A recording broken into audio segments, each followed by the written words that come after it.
Elena Morna.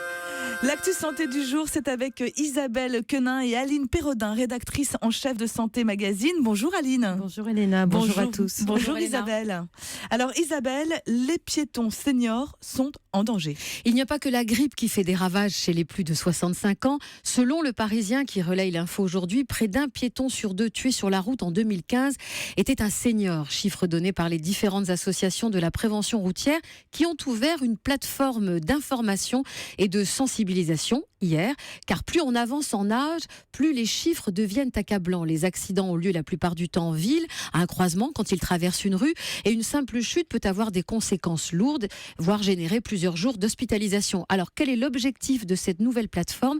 C'est la question que j'ai posée ce matin à Emmanuel Renard, directeur de l'éducation et de la formation à la prévention routière. Sur cette plateforme touspiéton.fr, on va rappeler les règles de traversée qu'on a parfois tendance un petit peu à oublier. Par exemple, le fait de traverser toujours à un endroit où on est bien vu et où les conducteurs nous voient bien. Parfois, parce qu'on est un petit peu pressé, parce qu'on veut couper, parce que le trajet est plus court, on va traverser juste avant un virage. À cet endroit-là, les voitures ne nous voient pas et on ne voit pas les voitures arriver. Et puis rappeler aussi une règle simple, mais là aussi qu'on a tendance à oublier, c'est que lorsqu'il y a un passage piéton à proximité, il faut toujours l'emprunter. Pourquoi ? Parce qu'on est plus visible sur un passage piéton et c'est sur les passages piétons que les automobilistes s'attendent à voir des piétons, donc c'est là qu'ils sont le plus attentifs.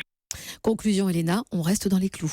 C'est ça, exactement. Gérald. Et attention à ne pas se couper de l'environnement, c'est important. Alors, surtout les personnes âgées qui ont déjà des capacités sensorielles un peu amoindries, on voit un peu moins, on entend un peu moins, mais je pense à tous ces accessoires. Alors le téléphone portable, on va faire des textos en marchant par exemple, ça c'est une très mauvaise idée parce que parfois on peut traverser même sans s'en rendre compte. Et puis le casque sur les oreilles, alors ça c'est valable pour tout le monde, les ados, les personnes âgées. Quand on a un casque, eh bien on n'entend pas ce qui se passe dans l'environnement et ça c'est accidentogène. Isabelle ? Un véritable souci aussi avec le peu de bruit que font les véhicules électriques. Oui. On les entend pas arriver. Ça c'est vrai, on les entend pas arriver. À propos du casque, c'est aussi bien pour les piétons et je précise aussi pour les cyclistes qui circulent donc à vélo dans les villes. Alors maintenant, Aline Perrodin, donc de Santé Magazine, vous nous parlez des Français qui sont friands des sites santé. Plus d'un Français sur 4 en consulte un selon Médiamétrie. Oui, rien qu'au mois de février. Il y en a eu 28,8% exactement des Français qui ont consulté depuis leur ordinateur. Donc ils ont peut-être aussi consulté depuis leur mobile un site dédié à la santé ou au bien-être ou à la nutrition. Cela représente quand même 17,9 millions de personnes. Et par rapport à 2016, ça augmente énormément. On voit que de plus en plus de Français, surtout des femmes, qui recherchent des informations relatives à la santé sur Internet. Internet, c'est devenu la principale source d'information. La recherche d'infos santé sur le net ne remplace pas une consultation médicale, on est bien d'accord, mais cela peut contribuer à prendre en main sa santé. Quand on est malade, cela peut permettre d'enrichir la relation avec les médecins, de participer davantage aux décisions médicales, d'être plus actif dans le processus de soins. Cependant, attention, sur le net, on peut trouver des infos de qualité très variables, du meilleur au plus farfelu. Toutes les infos ne sont pas fiables ni validées. Il est important de regarder qui édite le site, s'il s'agit par exemple d'un organisme public, d'un groupe de presse, de médecins, d'une entreprise commerciale, de regarder la date de publication des articles, de vérifier si les sources sont indiquées. Il y a des biais mercantiles mais aussi idéologiques.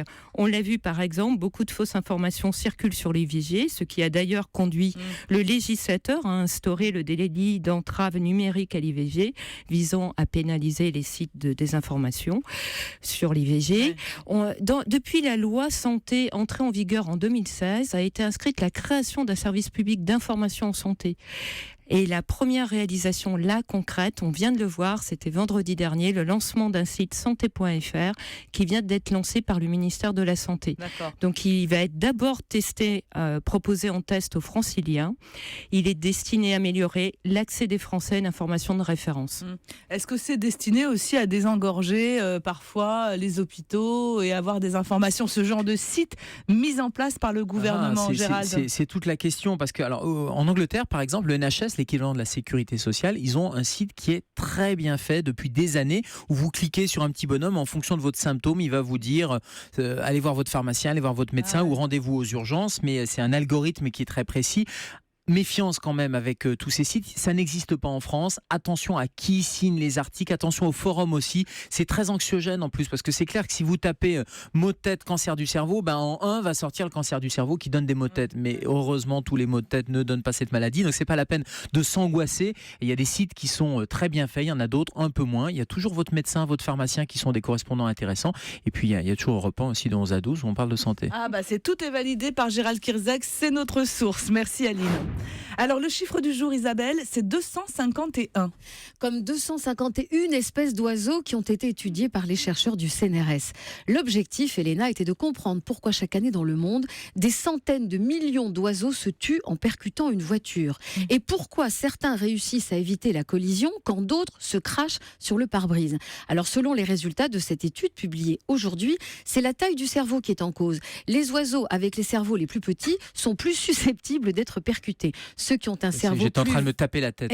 Ceux qui ont un cerveau plus volumineux semblent mieux à même, plus capables d'apprécier la vitesse à laquelle un objet se rapproche.